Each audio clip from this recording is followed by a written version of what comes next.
All right, so middle lecture in our learning and cognition series here. So general announcements, AREC, so the Unit C reading assignment and Canvas activity are due Sunday because we'll end this unit this week. Otherwise, looking forward, this is kind of the timeline. So we got this week, Unit C. Next week, we start Unit D and we end it the week after that. Then the Thursday of that week will be the midterm review. And then the two stages of the midterm will be the week after that. So we've got just again, count this week, next week, the week after that, and then there's the midterm.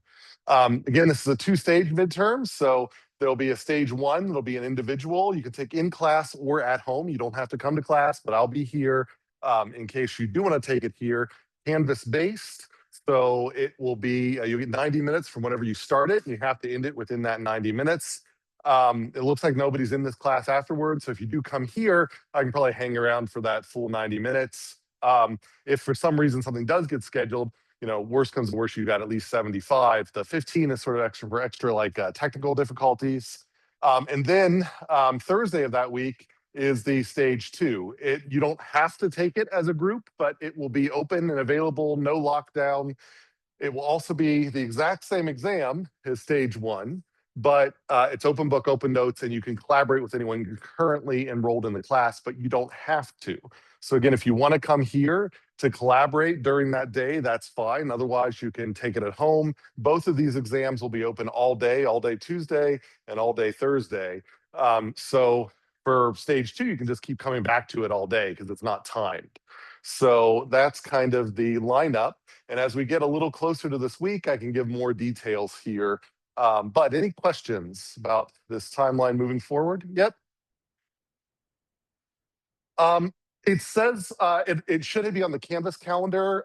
I'd have to count forward. That sounds about right, but don't quote me on that. It should say on the Canvas calendar exactly when these are scheduled. Any other questions? Okay. Yep, sorry.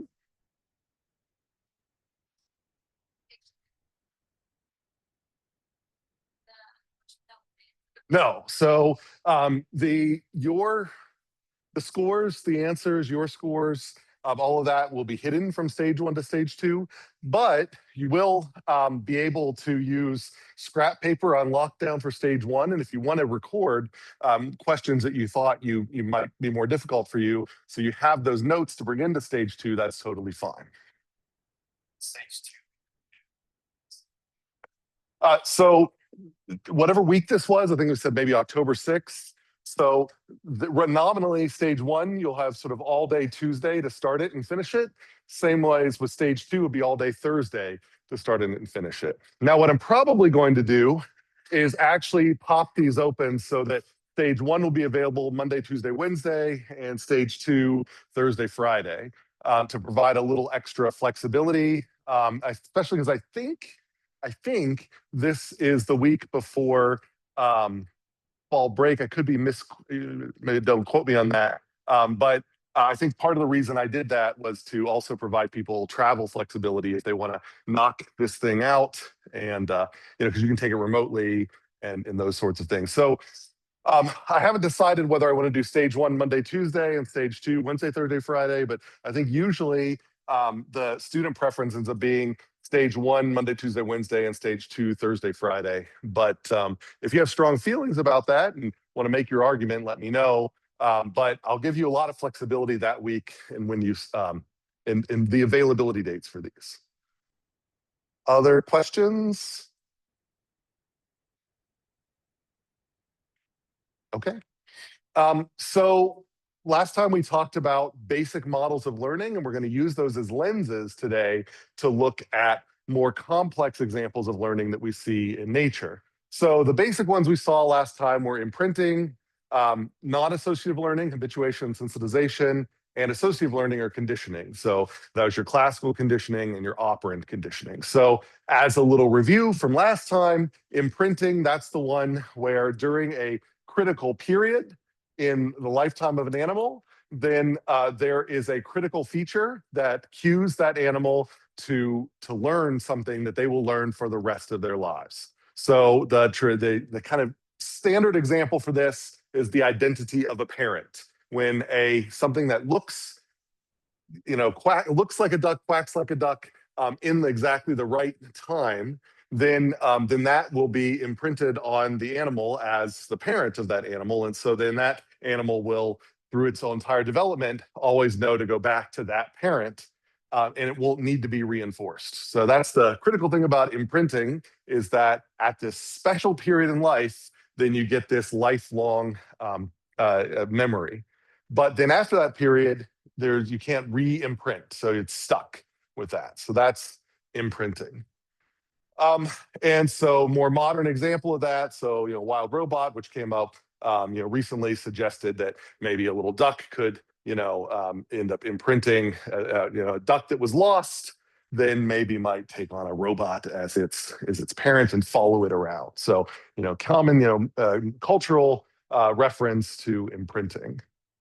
So other example, non-associative learning. So here we're not associating a particular piece of information with a behavior necessarily, but we're sort of fine-tuning attention based on likely information present. So habituation is when you have a stimulus, and we're not usually thinking about a static stimulus like the feeling of the clothes on your skin. This is usually a more dynamic stimulus, like it's a signal, it's the sound of a projector, it's the sound of the highway. If you live by a highway, those sorts of things, these things that potentially could be information bearing, that are dynamic, that you might notice the ebbs and flows of them, but because they don't seem to be associated with anything, then over time, you end up filtering them out. So your central nervous system, so this doesn't happen out at your periphery, this doesn't happen at the level of your skin or your ears, it happens in your brain.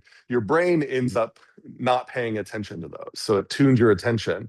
But if if that stimulus suddenly changes in a less predictable way or in a surprise way, then you'll get sensitization, you'll refocus attention on it. So the classic example in this sea hare is the sea hare has got a siphon that sticks out of these gills. And if you touch the gills or the siphon at a regular interval, and it's a regular kind of soft interval, then initially it will pull the siphon in and close the gills up. But then over time it'll open them back up, because it's kind of like the pulsing of the water. It doesn't actually carry any useful information. And so put the siphon out there because the siphon needs to do its job. But if that ever intensifies, so if you're hitting on this at a particular frequency, and then suddenly you whack on it at a much harder, much more pressure than you had been before, then suddenly it will become resensitized. It will suddenly pull in and start paying attention to that again. So it's a loss of attention or a loss of attention or a regaining of attention. So it's an informational filter before you start worrying about associative learning. It's sort of in between your peripheral nervous system and your higher order learning functions. It's kind of in between there. It filters attention. That's what we mean by non-associative learning. Questions about that? Those two terms, do they make sense? Habituation, that's losing, starting to ignore something, and sensitization, that's starting to pay more attention to it again. Okay, and then the more common ones we hear about, operant conditioning and classical conditioning. So these are both examples of associative learning or conditioning, where an association is made between two stimuli or between an action and a consequence. So the idea here in classical conditioning is that you have an unconditioned stimulus that will trigger an unconditioned response. This is kind of a natural response to a background stimulus. And there is another stimulus that normally doesn't have that response or any response. And by presenting these two stimuli together, then eventually after training, then this response to the original unconditioned stimulus also becomes the response to that new or previously neutral stimulus. And so the previously neutral stimulus we now call the conditioned stimulus. And then the response to the conditioned stimulus we refer to as the conditioned response. But I just want to emphasize it is the same behavior as the original unconditioned response. It's now triggered by two separate things. It can either be triggered by the original stimulus or by the new stimulus. And that's what we mean by classical conditioning. Questions about that? Sort of psych 101 maybe. So not necessarily a review of this class, but maybe things that many of you have seen before. And then the other side of that then is operant conditioning. So B.F. Skinner, a major name in behaviorism, which we're going to talk about the contrast between behaviorism and cognitive science next time. But Skinner thought that classical conditioning wasn't kind of enough to be able to investigate complex behaviors that form in nature.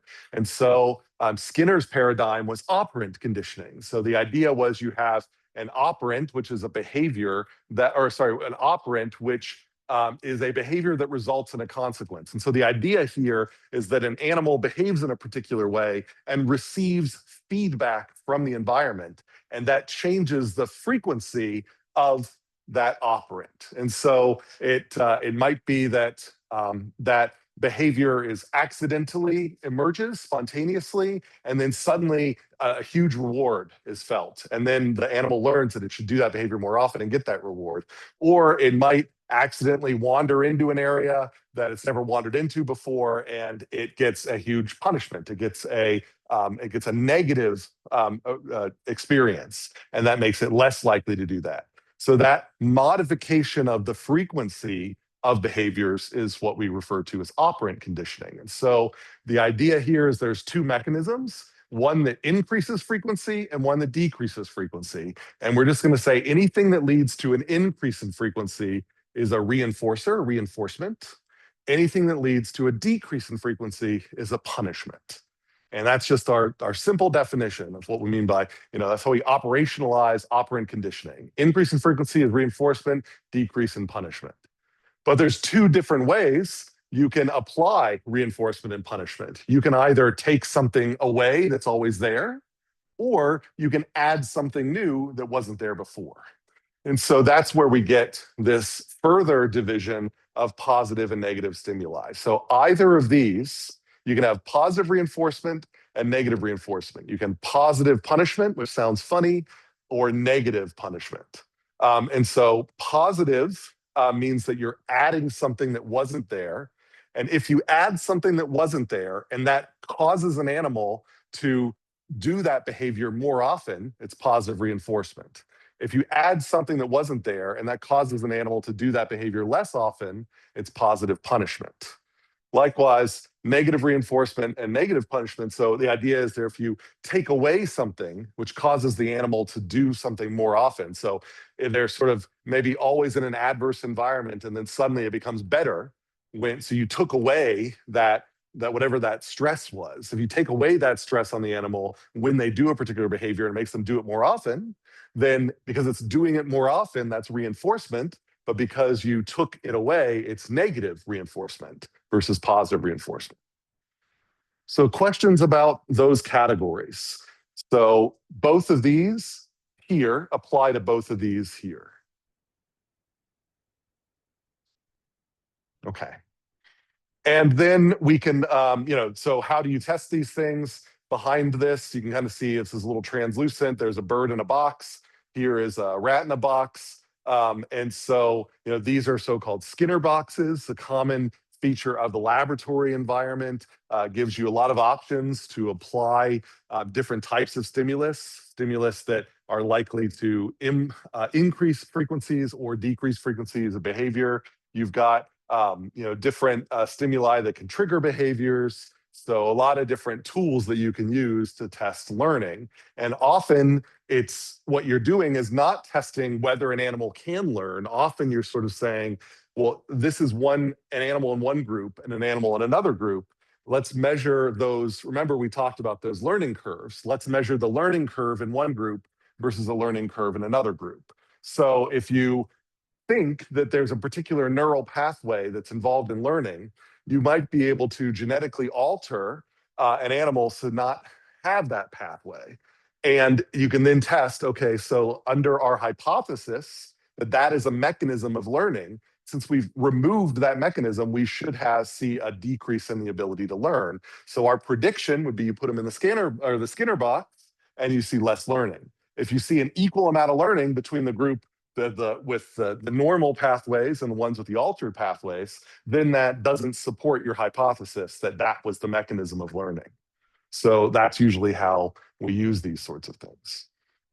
The questions about these setups, pretty clear. Again, this is just review. Yes.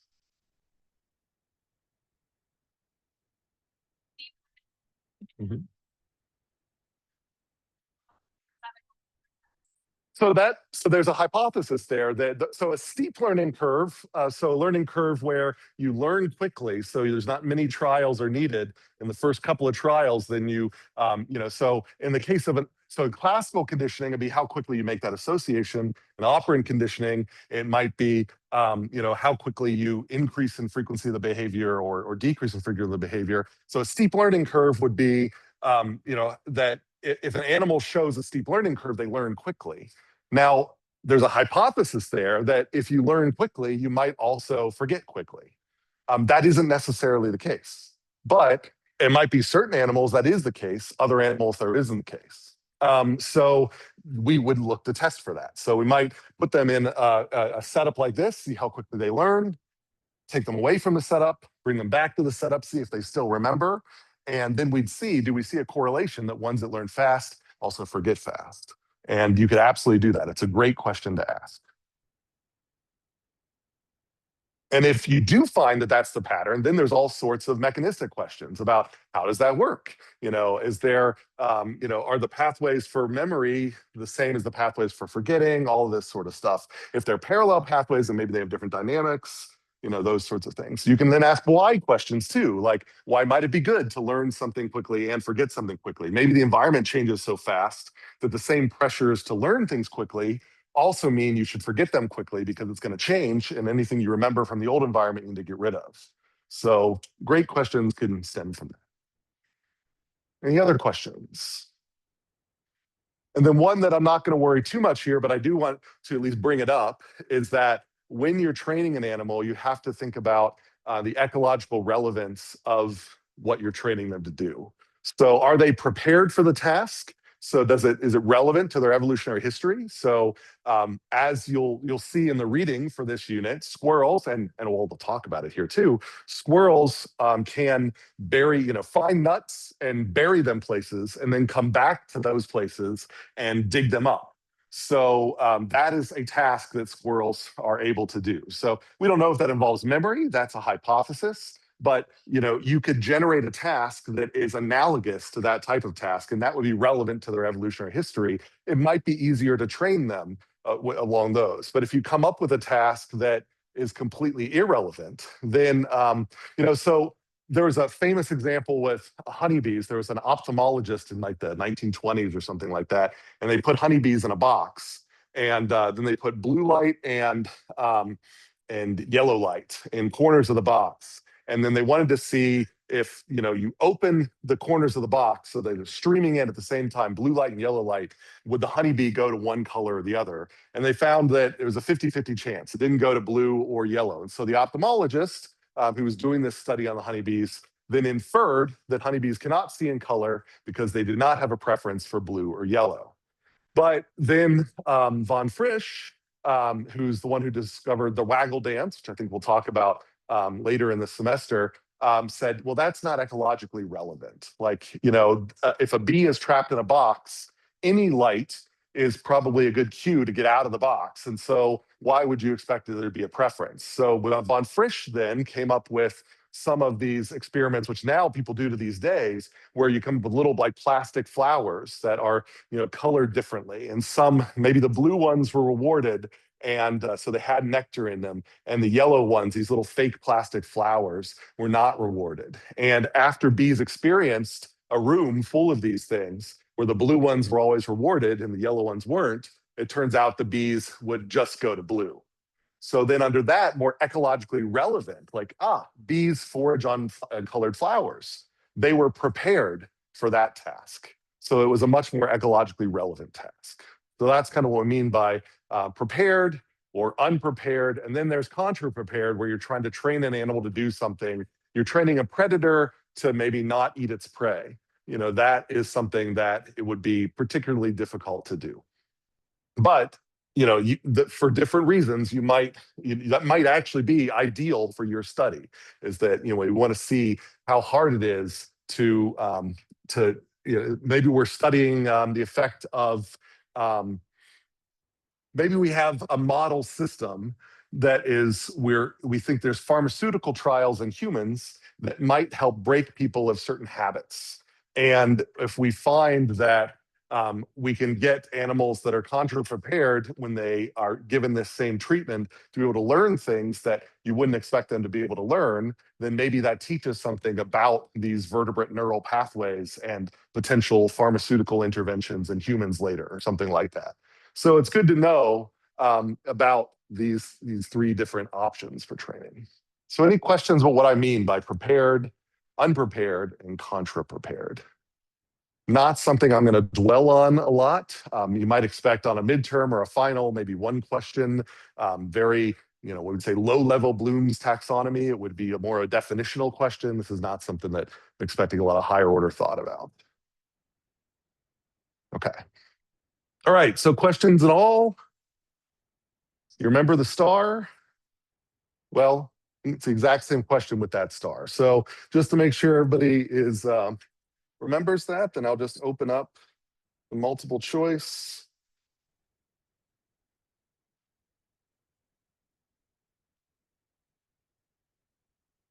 So same question from last time. Did you notice the star in the corner of the slides in lecture C1 just before the clicker exercises? Let's say you did. And let's say that every time you saw the star, you got your phone out early to answer, or your tablet out, or your computer out early to answer the clicker response before the clicker stimulus was even actually presented. So if you start to learn to do the clicker behavior before the normal clicker stimulus, then the claim is you've been classically conditioned. And if you've been classically conditioned by this star, then what do we view the star? Is the star the unconditioned stimulus, the unconditioned response, the conditioned stimulus, or the conditioned response? So go ahead and put in your clicker answers. It's the same question we ended lecture C1 with. So just as a review, let's see how things are doing. Almost got the whole class. It looks like most everybody is going with conditioned stimulus, and that's what we're looking for, is conditioned stimulus there, because the unconditioned stimulus, that's this slide, the blue and the darker blue and the white, that's the stimulus that the natural response when you see the blue, the dark blue, and the white is to get out your clicker stuff. But then the new unconditioned or the new conditioned stimulus, this new condition that was added, is that if you see the star in the upper left-hand corner, that is another reason to get out that behavior. So it's the conditioned stimulus, and you responding to the star, that response is the conditioned response. Questions about that? Pretty clear? Okay, great.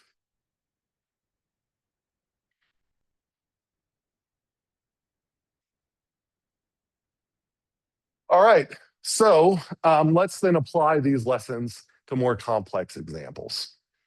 Again, my dog Dexter. So I like to use him for a lot of examples. Dexter will respond to cards. So I can show him sit, and I can show him down, and he will. And I swear this is not a clever Hans experiment. It's not like I'm twitching my nose a particular way. He did learn. He does learn the cards, and so this, I would claim, this training exercise, which is a very simple dog training exercise, we have to view through the lenses of both operant and classical conditioning. So it's this idea that, and this is a little crude the way I put this here, but I need to get Dexter to do something that he doesn't normally do. So that is the operant. I need him to exhibit a sit. So I might just have to stare at him for a very long time and wait for him to sit. and he may never sit. So I have to catch him whenever he sits because he has no idea what I want. But if he sits, then I can potentially reinforce that behavior. So I can give him a reinforcer, and I can create then this increase in frequency of that behavior. So I can use reinforcement to get him to sit much more often than he normally would. And he does. He knows that this is one of the first things he learns. If he's not sure what I want, he sits. That's just what he does because it's a decent guess. But then once I have that, now I can associate lots of other conditions to that. And so I could get him to sit. There are other stimuli I was originally using to get him to sit, but I can pair them with new stimuli. And eventually he picks up that, this is that thing I already learned with this one stimuli. I'm going to copy it to another stimuli so that eventually I can just show him cards and he'll sit for those cards without me using a hand signal or without me using the words. So I use one type of conditioning to increase the frequency of the behavior and another type of conditioning to copy that behavior onto other types of stimuli. So I wouldn't say the dog training, that you'd use, like, and if you go to watch a YouTube video on dog training, I wouldn't say that it fits perfectly any one, classical, learning paradigm. It's probably a mixture of them. And so we use them as lenses to think about components of complex behaviors. So any questions about how I've broken this down? It's a little crude, but and I think a lot of animal training, applied animal behavior, is this: reinforcement to get the behavior to be reproducible, and then transfer to different types of stimuli.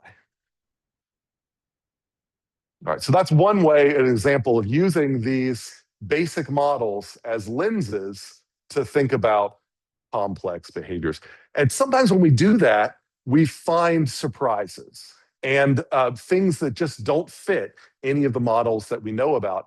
And that's often where interesting research lives. So like I said, in behavioral genetics, whenever you find unexplained variants, that's usually where you find new research questions, because what we do in science fundamentally is explaining unexplained variants. So I can give some examples that will lead to that. So here's taste-aversion learning. This is a complex form of learning that looks a little bit like learning you've seen before, but doesn't quite fit. So what do we mean by taste-aversion learning? So a bird will eat, let's say, a butterfly, and a butterfly that it's never eaten before. And it will get sick, and it will lead to a negative reaction, vomiting, but it doesn't vomit immediately. So it might be you eat the butterfly now, tomorrow you vomit. You might have, on a college campus, there might be a particular substance that, you've maybe had an experience with that led to a bad experience hours or even a day later. And then it leads to a memory that says, I'm never going to drink that thing again. It's a similar sort of thing. And so it's in as little as one strongly negative reaction to ingesting a poisonous food with a characteristic taste, an animal learns to avoid that taste possibly for its entire life. My wife will not drink sangria, as an example.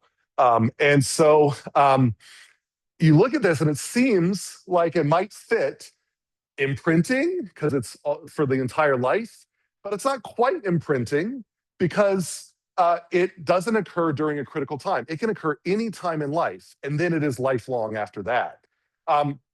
You also think it might be associative learning, but it's just too fast. The learning curves that you have for associative learning require several trials over and over until you get, and then you tend to forget it. So it's not usually for the rest of life. And then also, interestingly enough, this learning can occur even under anesthesia. So Gesundheit, you can knock this bird out. You can give it substances while it's unconscious. You can have it ingest substances that will then later cause it to vomit. And even though it was knocked out when it got that ingestion, then it still forms the memory. So this is a totally different learning circuit in the brain of many vertebrate animals, taste aversion learning. So it feels like learning we've heard about, but it just doesn't quite match. And because of that, people now study taste aversion learning separately and try to understand all the mechanisms of taste aversion learning, which are different than the mechanisms of general associative learning, which is, I think, pretty cool. And another example of that, vampire bats. Vampire bats do associative learning. You can bring them into the lab. You can teach them to do associative learning tasks like, you can find something with blue, but not with yellow, and they'll learn blue and so on. They'll do associative learning, but they do not do taste aversion learning. You can make them vomit all day long, and they will not pick up a bad taste for something. Why do you think that might be? Why do you think, ultimately speaking, from the ultimate causation, thinking about function or adaptation, why do we think taste aversion learning might not be useful for a vampire bat? Any thoughts? Yeah.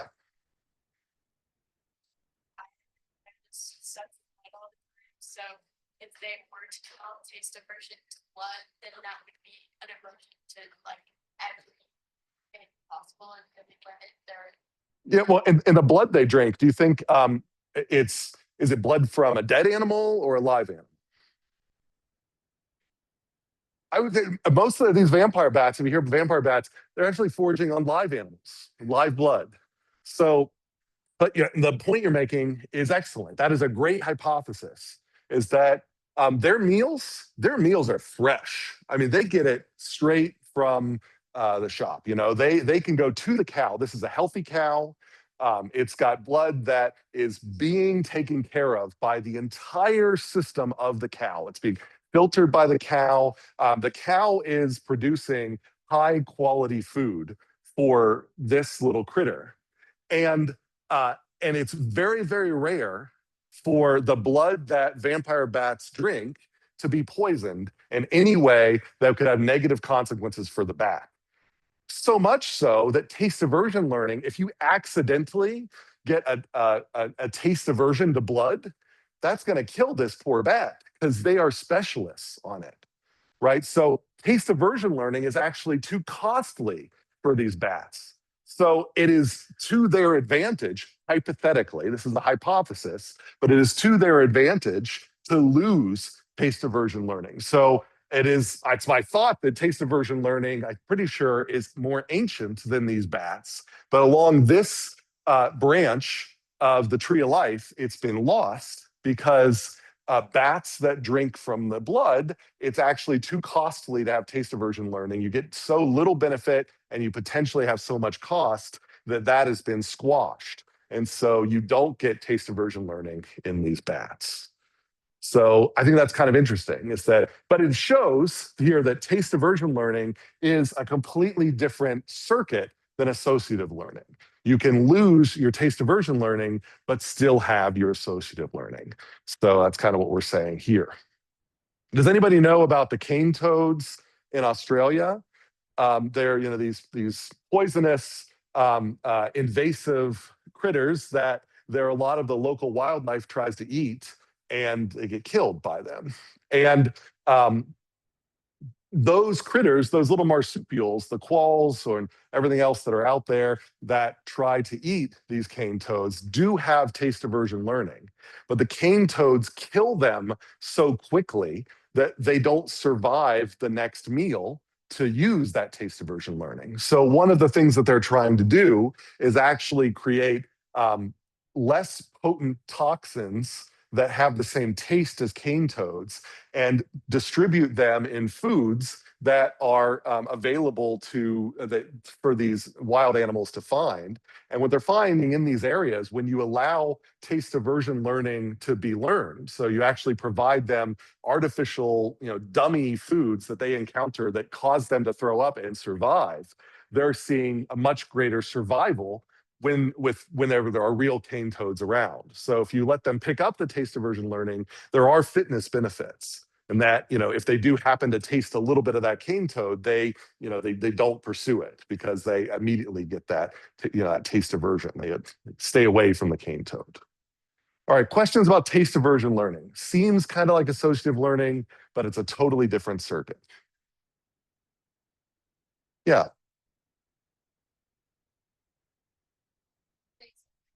The vampire bats. The vampire bats don't have taste aversion learning because their natural foods are never poisoned. And so because of that, there's no benefit to it, there's only costs. That's the hypothesis. It's a strongly supported hypothesis, but we talk about hypotheses. That is a functional hypothesis of why doesn't this critter have it? A mechanistic hypothesis would be to say, oh, when you look at their brain, it's missing this particular pathway. And then we'd say that explains the mechanism of where the taste aversion learning went. So different ways we can explain it.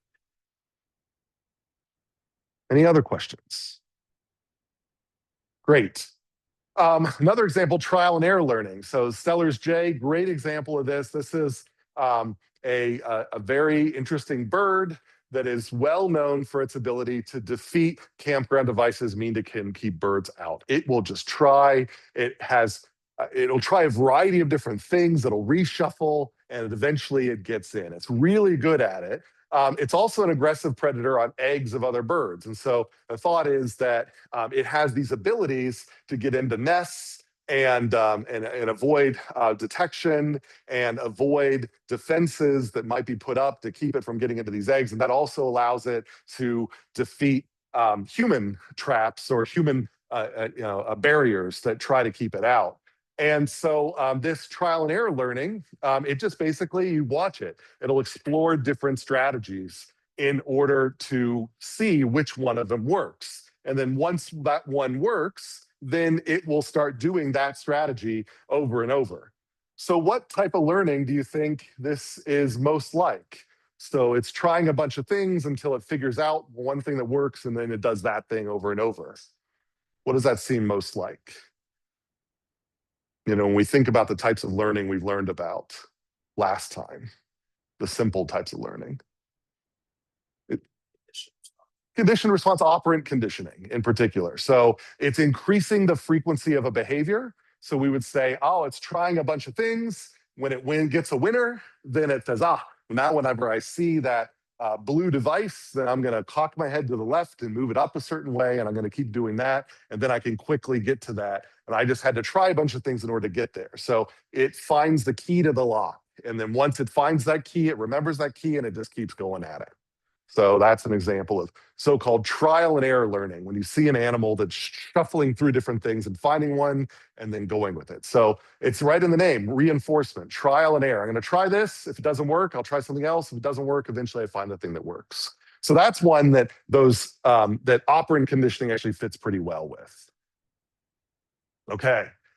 More complex examples. So I mentioned the squirrels already, cache retrieval, and I'm also going to talk about latent learning. And latent learning actually greatly relates to a technology that we're all now more familiar with, ChatGPT. So we'll get into that here in a second. But before that, squirrels talked about I think this is going to come up in your Unit C reading. They do what's called scatter hoarding. So they collect more food than they need, and they then store it elsewhere in the environment. So the contrast to that is larder hoarding, like honeybees, ants. So in that case, they store more than they immediately need, and they bring it home, or they bring it to a central location, and then they just store it in that central location. So the problem, the advantage of larder hoarding is you know where all your food is. You put it in the refrigerator. It's there. But as anybody who's shared a refrigerator in a break room knows, there's a problem with storing your food all in one place. It can get stolen. It can get pilfered by others. And so the key problem to storing your food in a single central location is defending it from someone else taking it from you. So that's larder hoarding. Squirrels and many other animals do it very differently. So they then don't have to worry about defense so much, but they have to worry about figuring out how to retrieve it. So it is possible their food will get stolen, but it's a little more cryptic because it's not all in one place. So they have to hide it in places that only they can find it again, which is not an easy task. But the key problem there is really them finding it again. It's not like In the case of the honeybees, they don't have to find it. They know exactly where it is. They have to defend against it because everyone knows where it is. In the case of scatter hoarding, no one really knows where it is, and the key problem is finding it again. And so that opens up a lot of interesting research questions because squirrels do this and other things too. Gray jays, for example, speaking of jays, there are birds that do this as well. Lots of things cache, they scatter hoard. And that opens up these opportunities for behavior. So, the key question here is how do scatter hoarders retrieve items from their caches? What type of causal question is this how question? Would we call this a functional question, a phylogenetic or evolution question, an ontogenetic or a developmental question, or a mechanistic question? What do you think? Are we asking about how it works? Or are we asking about its function? Are we asking about how it evolved over time? Are we asking about how it developed? Or are we asking about how it works? Mechanistic. How many people would say mechanistic? That's right. Yeah. So this is a great example of a mechanistic question. When you answer this question, you are not, so when you if you ever talk to reporters, everybody always wants to go function. And you have to, sometimes you kind of got to play with it. You have to say, well, okay, maybe there's this function or this function. But answers to this question, we are not saying why it's good to do any one of these. We're just saying, what do they do? And there are a couple of options. So one of them is a reforaging hypothesis. So a squirrel hides its nut somewhere. One of the hypotheses, the kind of null hypothesis, is how does it find the nuts again? Maybe it just reforages for them. Maybe it has no idea where those nuts are, and so it just goes and searches again. But in the hopes that it's scattered them around, maybe closer to them, maybe in an easier place to find, but there's no memory, there's nothing really intelligent going on there. It's just finding them again. Like, oh, I found a nut near a tree, I'm gonna bury it, and so then now I have to also dig, and then I'll re-find it. So that's kind of when there's retrievals necessary, animal searches again without prior knowledge or cues. It just searches again. An alternative hypothesis is searching by rule. So what we mean by that is it buries it near environmental cues that help it find it later. Like, oh, I found a nut here out in the open by this tree. I'm going to pick it up and I'm going to bury it under a shrub that has red berries on it. And so now when I need to come back, find the red berries and then start digging, and that's going to be likely, if I stored it anywhere, that's where I'll store it. So you have a cue in the environment and you correlate your storage to that cue. That's the searching by rule hypothesis. And then the third one for us to consider is the learned cache retrieval hypothesis, where the animal buries it somewhere and then learns, and it might be using cues in the environment, but it's not a general rule. It's like, okay, these nuts I buried right here, and I remember there's this type of desk and this type of desk. But these other nuts I buried here, and I remember there's a fire extinguisher nearby. So it's actually, you're engaging neuroplasticity. The animal has to learn for anywhere where it's stored. And so we're saying that this is an example of the use of so-called episodic memory associated with a specific experience. So it's not associated with a general cue. It's like, oh, I remember at that time I buried them by the fire extinguisher. That's an episodic memory. It remembers an episode of the animal's life. Those are three hypotheses we would like to test. And that reading that you're going to read about is going to try to test some of these in squirrels. Questions about these three hypotheses? So only this one engages learning.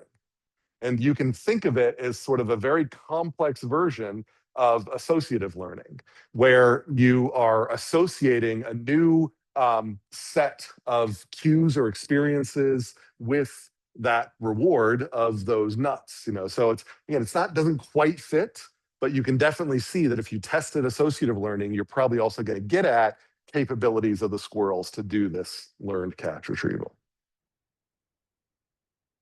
Okay, so three hypotheses. We're not saying which one's better.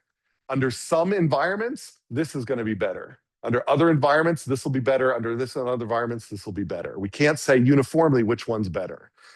There's just sometimes one and sometimes the other. There are costs and benefits to each. but we are not commenting on the costs and benefits. We are just asking for this squirrel, what does it do? And we can then test to see what it does or what's most consistent with what it does. Okay, so, but we have a similar problem is that who's stealing the food? How will they find the food that is so hidden? And they have a similar set of hypotheses. They can also just search for caches. They can search for cues that are often associated with caches, or they can observe the storage from stores that are out there. And this happens. You'll actually watch animals. This happens like birds and squirrels. You might actually have a bird that's watching a squirrel. And when the squirrel so this will often be with corvids, like ravens and crows, things like that. These are very smart birds, and they can watch a squirrel dig and then bury these nuts. And when the squirrel goes away, sometime later, the bird can come back to that location when the squirrel is away and dig them up. So that is a very complex learning behavior. You have to watch another animal. I'm not trying to say it's that cognitive, but that you have to. This has been selected for at least to pay attention to a squirrel, remember where the squirrel has buried these things, and then come back later when the squirrel's not around. And so that is, again, a complex learning behavior here. And all three of these things, have a shot at being true. And for some pilferers, you're going to find that one of them's more true than others. And for other pilferers, it'll go the other way around. I can't say that one is always better. There are benefits and costs. Any questions about these three hypotheses, mechanistic hypotheses for how pilferers steal from caches? There's three different ways that you can observe. Some animals will do one, some animals do the other, but these cover a lot of the strategies that are used in pilferers. Okay, so it's interesting here that animals that use observational learning and also steal from conspecifics will behave differently when under observation. So there have been studies that have been done where if you have an animal that both is observed to sometimes sometimes produce, that means find the food, and sometimes scrounge, that means steal the food. If there's an animal that in that species, they do both, and there are a lot of animals that do that, they steal from conspecifics, then those animals, if you put them in a laboratory setup where you put a conspecific behind a plastic barrier so you can see the other animal, the storage behavior of the animal in the arena changes relative to whether there's nothing in that. And so an animal that uses observational learning that does both of these things will often rebury, like it will bury its in the lab. If you give it a little dirt, it'll bury its nuts, and then it will go over a few minutes later and it will take them out and then rebury them, and then take them out and rebury them, and then take them out and rebury them again. And it will do that, but then if you take the observer away, it will just bury them once. Why do you think that might be? Why might having an observer that is of your species watching you cause you to rebury your food over and over again? When you don't have the observer, you don't. Yeah. Yeah, so how would that prevent them from stealing? Why would that be better?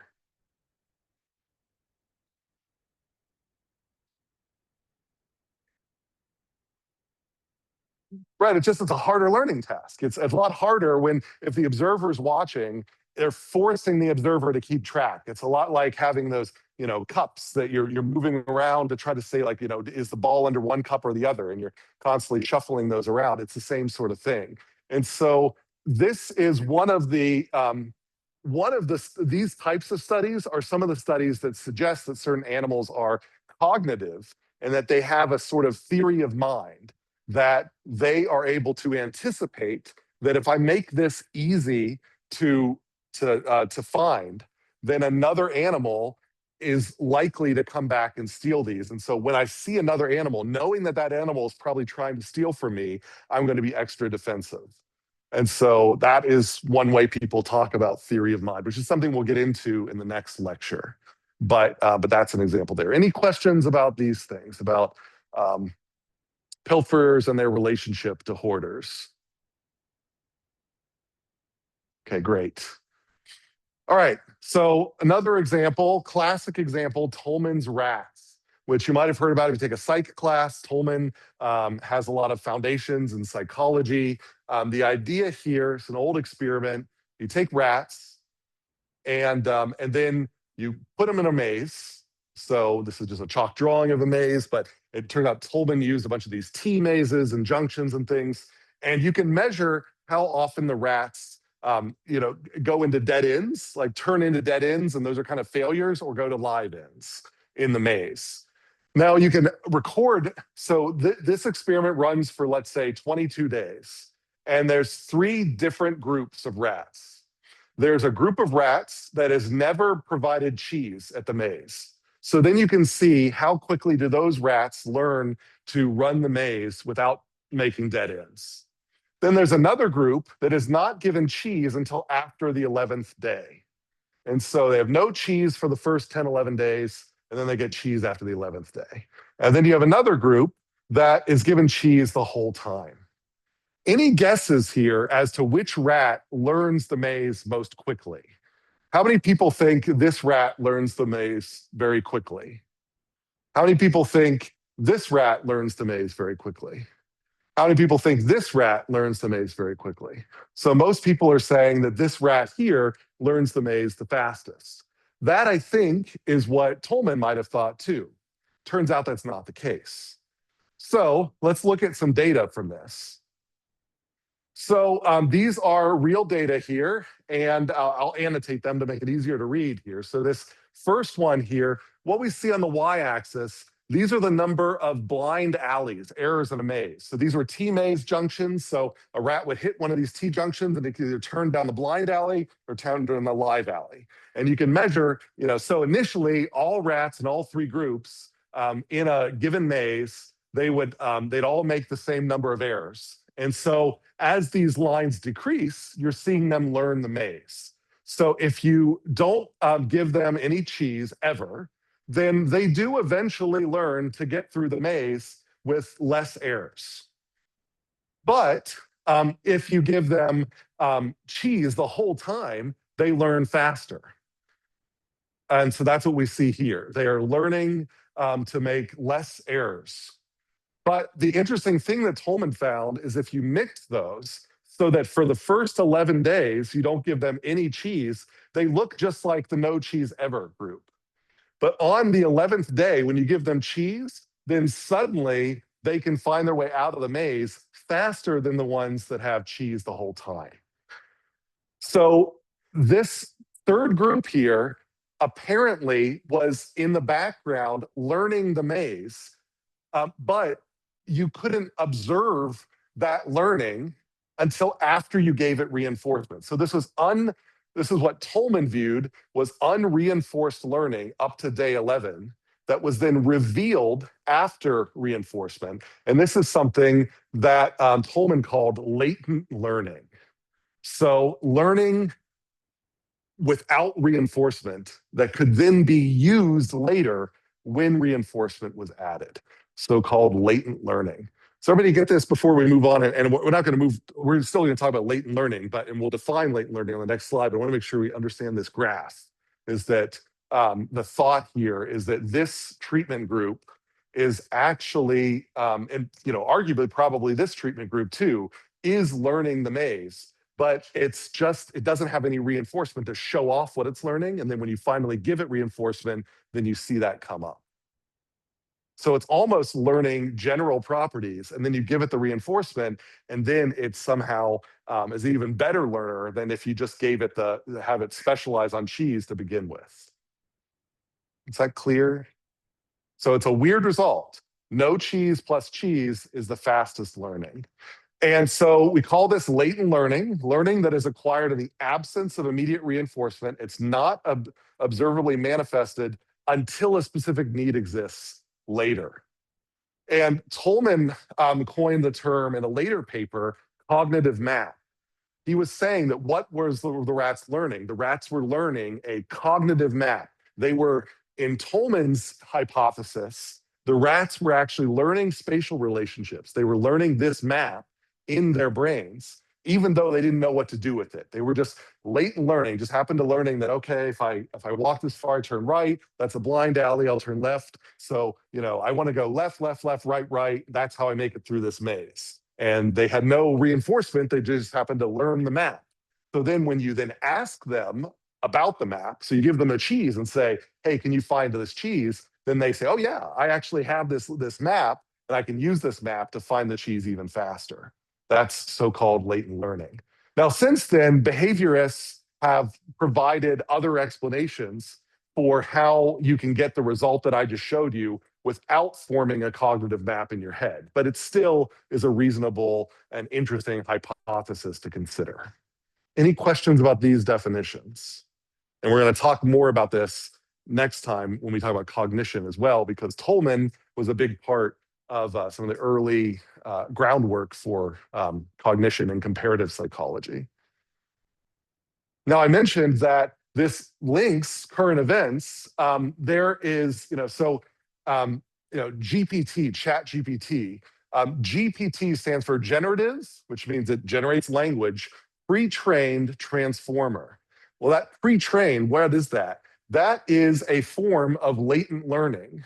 And so the computer scientists have this thing called self-supervised learning, where normally the way you train machines to do things is you tell them what's right and what's wrong, and you use kind of a form of classical conditioning to get them to, whenever they make the right answer to a given input, you then you move that to the input you want them to give that answer. So that's normally how you do things. But these latest machine learning algorithms, these GPTs, use something that is inspired by latent learning called self-supervised learning, where they gave, so ChatGPT was never given a training set where it could say, like, for this input, like if you say, do my homework, and it, and it pops out a homework, it was never given that.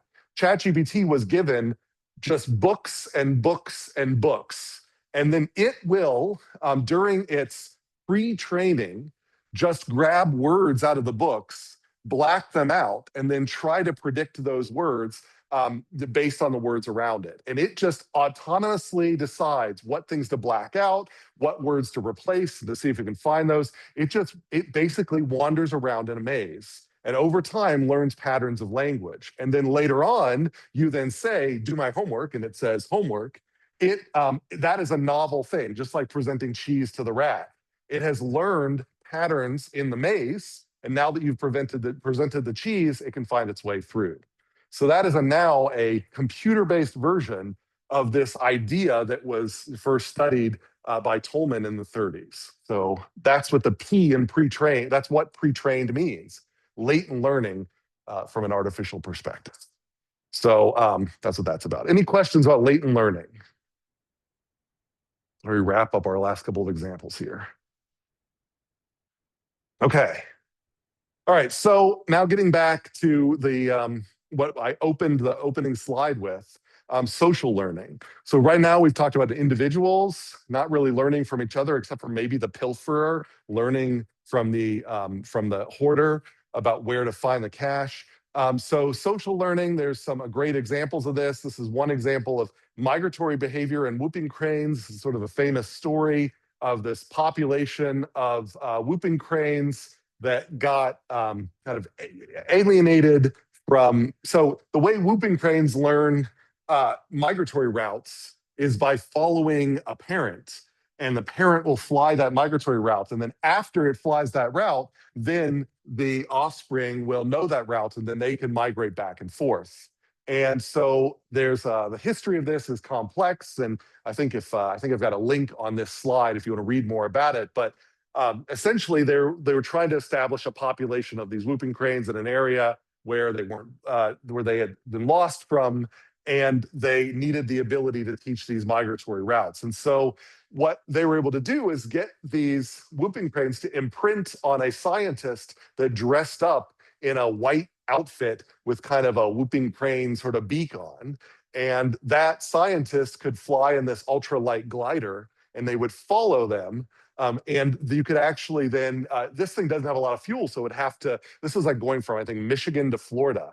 So they would do these little hops and the cranes would just follow it the whole time and they'd stop and refuel and they'd do this again and you could follow this ultralight glider across this large route. And then the cranes learn the route and the human then wasn't needed after that. And so this is an example of route learning through a social connection here across species. So that is, this observational learning allows you to not only learn things about your environment, but to learn things from others about your environment, which I think is pretty interesting. And that's where it brings me to this example that I started with in the title slide. These are Timnothorax. I think these are Albipennis, but there's basically a tiny ant that lives in acorns or rock crevices. They do not lay pheromone trails. We'll talk about pheromones in a later lecture, but they do this behavior though. So this ant up front, this leader, she has found a new nest and she is not sure if this nest is a good quality nest. And so she wants to bring another recruit over.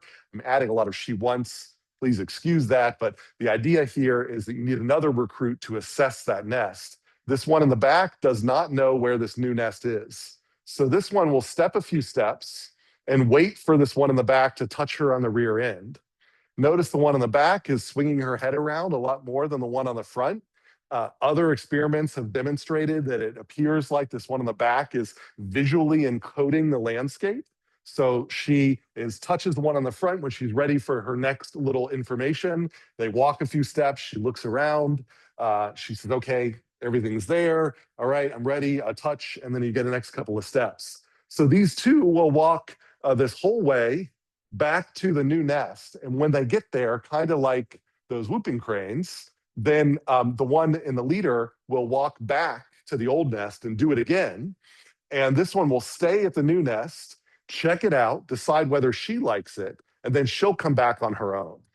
And so this is the only way they can learn the routes to the nest. You might have noticed streaming by here, other ants being carried. And that's something that I'm not going to go into, but that's another way you can get ants from one place to another. You just pick an ant up and carry her to a new location. Ants that are carried do not learn the routes. This is the way they learn the routes. So this is another way of two animals communicating a piece of information to each other, a route, by following each other. So social learning. You could come up with a story, of learning models that seem to fit the best here. We can say, is this associative learning? Is this operant conditioning? Is this classical conditioning, and so on? None of them are going to fit perfectly, but elements of them are certainly going to help us, again, use as a lens to look into this behavior and say, what are some core components here? Is there reinforcement? Is there not? What are the cues? What are the, how far apart are cues and rewards, if there are those? A lot of interesting questions which come up when we observe this behavior, looking through those lenses of those classical models. All right, questions about tandem running? That's what we call this, tandem running in ants. A lot of ants do this. Instead of using trails, they use tandem running. Okay, so that's my basic message. We have these three basic models. They're not perfect. They're not meant to explain all learning that's in nature, but they are useful tools to help focus our attention on the key problems and potential solutions so that we can better understand complex learning phenomena that we see in nature. So they also help us suggest simple designs for meaningful laboratory experiments. So maybe we see something that is associative learning adjacent. Well, then we might be able to set up a simple laboratory experiment that is, a classical conditioning experiment, and we can infer that performance at that laboratory experiment is ecologically relevant, because we can make the claim that you need aspects of that classical conditioning in the complex task that's in nature. So that helps keep things relevant. And, learning in life is complex and will not always have a good fit for the models. We're not using the models to explain all of what's going on in life. We're using the models to help guide our explorations of learning. That's the key here. So it's okay if you don't think these fit, your experience with animal learning. They're not supposed to. They're supposed to help guide our explorations. Okay, so the next step in that will be then to make. So these are kind of the simple tools of behaviorism up here. So in the next lecture, we now start thinking about cognition. What happens when we start assuming that an animal has an internal mental world? And we're now start saying hypotheses where the best explanation for some of the behaviors we see is not that the animal is behaving purely in response to the external world, but is behaving in response to not only the external world, but its internal state. That is effectively cognition, and that's what we'll talk about next time. All right, so any questions?